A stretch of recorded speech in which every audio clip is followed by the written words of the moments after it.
નમસ્કાર. શું તમે પણ સરકારી ઓફિસોના ધક્કા ખાઈને કંટાળી ગયા છો? તો ચાલો આજે વાત કરીએ ગુજરાત સરકારના એક એવા મોટા નિર્ણયની જે આપણી જિંદગીને ઘણી જ સરળ બનાવવાનો છે. જી હા, બિલકુલ સાચું સાંભળ્યું. હવે પેલી કલાકો સુધીની લાંબી લાઈનો અને એક ઓફિસથી બીજી ઓફિસના ધક્કા એ બધું હવે ભૂતકાળ બની જશે.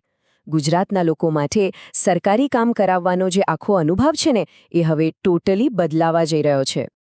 તો વાત એમ છે કે સરકારે એક બહુ મોટો, કહી શકાય કે ઐતિહાસિક નિર્ણય લીધો છે. 1 એપ્રિલથી લગભગ 18 જેટલા અગત્યના દાખલા અને પ્રમાણપત્રો એ બધા હવે મળશે સંપૂર્ણપણે ઓનલાઈન. આનો સીધો મતલબ એ છે કે હવે મામલતદાર કે તાલુકા કચેરીએ જવાની કોઈ જ ઝંઝટ નહીં. તો સવાલ એ છે કે આ 18 પ્રમાણપત્રો કયા છે? ચલો આખી વાતને જરા વિગતે સમજીએ. જોઈએ કે કયા કયા ડોક્યુમેન્ટ્સ હવે આપણને ઘર બેઠા મળી જશે. આ રહી એની આખી યાદી. તો જુઓ, આ લિસ્ટમાં સૌથી પહેલાં તો એવા સર્ટિફિકેટ છે જેની જરૂર આપણને વારે ઘડીએ પડતી હોય છે, જેમ કે આવકનો દાખલો, જાતિનું પ્રમાણપત્ર, પછી ભલે એ SC/ST હોય કે OBC. આ સિવાય non creamy layer, domicile, EWS, senior citizen અને વિધવા સહાય જેવા અગત્યના દાખલા પણ આમાં આવી ગયા. લગ્ન નોંધણી અને જન્મમરણના દાખલા પણ હવે ઓનલાઈન જ મળશે. અને વાત અહીં જ નથી અટકતી. આ લિસ્ટમાં આગળ છે કલ્યાણકારી યોજનાઓ સાથે જોડાયેલા પ્રમાણપત્રો, જેમ કે શિષ્યવૃત્તિ માટેના દાખલા, રેશન કાર્ડને લગતી સેવાઓ, જાતિના પ્રમાણપત્રની ખરાઈ. એટલું જ નહીં, આવાસ યોજના હોય કે જમીન મિલકતના ડોક્યુમેન્ટ્સ હોય, એ બધું જ હવે આ ડિજિટલ સિસ્ટમમાં આવી ગયું છે, એટલે હવે ક્યાંય ધક્કા ખાવાની જરૂર જ નથી. પણ આ બધી વાતો તો ઠીક છે. સૌથી મોટો સવાલ એ છે કે આ બધાથી સામાન્ય માણસને શું ફાયદો? એમના જીવનમાં આનાથી ખરેખર શું બદલાવ આવશે? ચાલો આની પાછળની જે સાચી અસર છે ને એને જરા ઊંડાણથી સમજીએ. અને જુઓ, આ કોઈ નાની સૂની વાત નથી. આ યોજનાનો વ્યાપ કેટલો મોટો છે એનો અંદાજો આ આંકડા પરથી આવશે. ગુજરાતના લગભગ 80 લાખ પરિવારોને આ નવી સિસ્ટમનો સીધો ફાયદો મળવાનો છે, એટલે કે રાજ્યના કરોડો લોકોને આની અસર થશે. તો ફાયદા શું છે?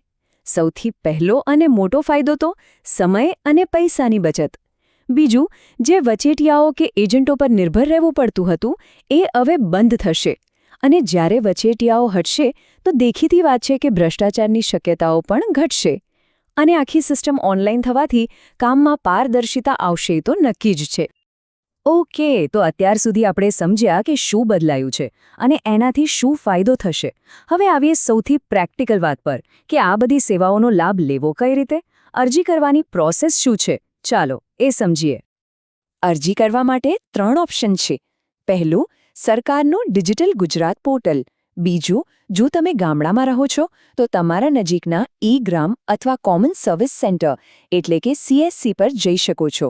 અને ત્રીજો અને સૌથી સહેલો રસ્તો, તમારા સ્માર્ટફોનમાં ડિજિટલ ગુજરાતની મોબાઈલ એપ ડાઉનલોડ કરીને.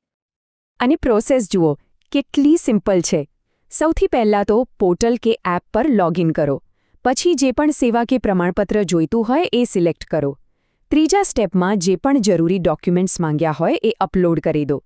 બસ પછી અરજી સબમિટ કરી દો. તમને તરત જ એક એપ્લિકેશન નંબર મળી જશે. આ નંબરથી તમે તમારી અરજી ક્યાં પહોંચી એ ઓનલાઈન ટ્રેક કરી શકશો. અને જેવી અરજી મંજૂર થાય એટલે તમે ઘરે બેઠા જ તમારું સર્ટિફિકેટ PDF ફોર્મેટમાં ડાઉનલોડ કરી શકશો. છે ને એકદમ સરળ? ચાલો હવે છેલ્લે કેટલીક એવી જરૂરી વાતો જાણી લઈએ જે અરજી કરતી વખતે ખાસ ધ્યાનમાં રાખવાની છે.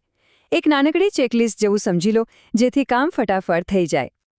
જો અરજી કરતા પહેલાં અમુક ડોક્યુમેન્ટ્સ હાથવગા રાખજો, જેમ કે આધાર કાર્ડ, રેશન કાર્ડ, રહેઠાણનો પુરાવો જેના માટે લાઇટ બિલ ચાલી શકે, આવક અને જાતિના પુરાવા અને પાસપોર્ટ સાઇઝનો ફોટો. આટલી તૈયારી હશે તો અરજી કરવામાં બિલકુલ વાર નહીં લાગે. અને હા, અરજી કર્યા પછી કેટલો સમય લાગશે? તો સામાન્ય રીતે 7 થી 15 દિવસની અંદર પ્રમાણપત્ર તૈયાર થઈ જાય છે. એટલે અરજી કર્યા પછી થોડી ધીરજ રાખવી જરૂરી છે. તો આ આખી વાત પરથી છેલ્લે એક મોટો સવાલ મનમાં આવે છે. શું ટેકનોલોજીનો આ ઉપયોગ ખરેખર શાસનને વધુ પારદર્શક બનાવશે? શું આનાથી સરકાર અને સામાન્ય નાગરિક વચ્ચેનું અંતર ઘટશે? જવાબ તો ભવિષ્યમાં જ મળશે. પણ એક વાત ચોક્કસ છે કે આ દિશામાં આ એક ખૂબ જ સકારાત્મક અને મોટું પગલું છે.